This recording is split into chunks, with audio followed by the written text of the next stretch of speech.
Hi guys, I'm back with you today and I just wanted to talk to you about something the kids and I did last week in our classroom that was very helpful for us. And I'm going to call it we went over the 4 G's.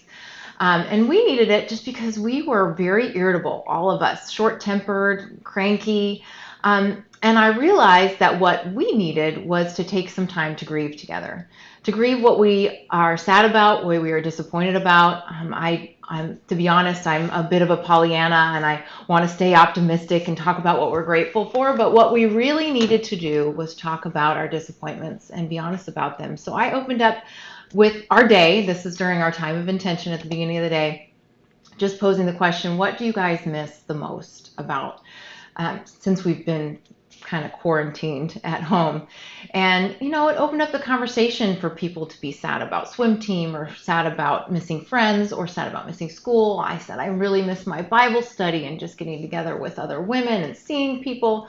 And, my extrovert, all he could do was it gave him an opportunity to cry. So he really did just grieve because he misses so much. He's such an extroverted, go, go, go kid that it was really, really difficult for him to be trapped in the house. So it was just a really healthy time to just sit there and be sad together. And it really helped us to be less irritable throughout the rest of the day and the rest of the week.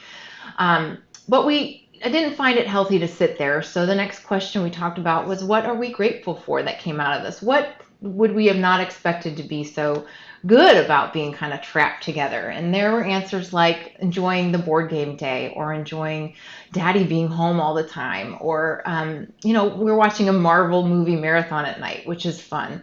So just remembering to be thankful and grateful for what we still have, kind of moving out of that place of lamenting and grief to gratitude. And then from there, I'm going to call the next G grit. We said, well, what can we do to make this better? This is where we take things into our own hands. We say we're going to persevere and we're going to keep going. How can we make this better? And we sat and we talked about some things to fill the time, because boredom is obviously one of them for the kids. And what came out of that, we ordered some paint by numbers and some puzzles to do, just to kind of help with the boredom and just be gritty and say, you know what? Okay, so it's hard and we're bored, but let's keep thinking, let's keep pressing on, let's keep thinking of ways to make it better. And then we ended with grace, and that is just talking briefly about having extra grace and patience for each other. I mean, we saw how each other is hurting. Everybody shared what they're missing. Like I said, my extrovert just was in tears, and he probably is one of the more grumpy ones in the house right now. But just understanding how hard this is for all of us, and deciding that we're going to have more grace for each other, that we're going to make allowance for each other's faults, and understand each other's grief, and try not to be so short with one another by extending extra grace during this time that's extra hard. So there it is, guys. I hope it helps.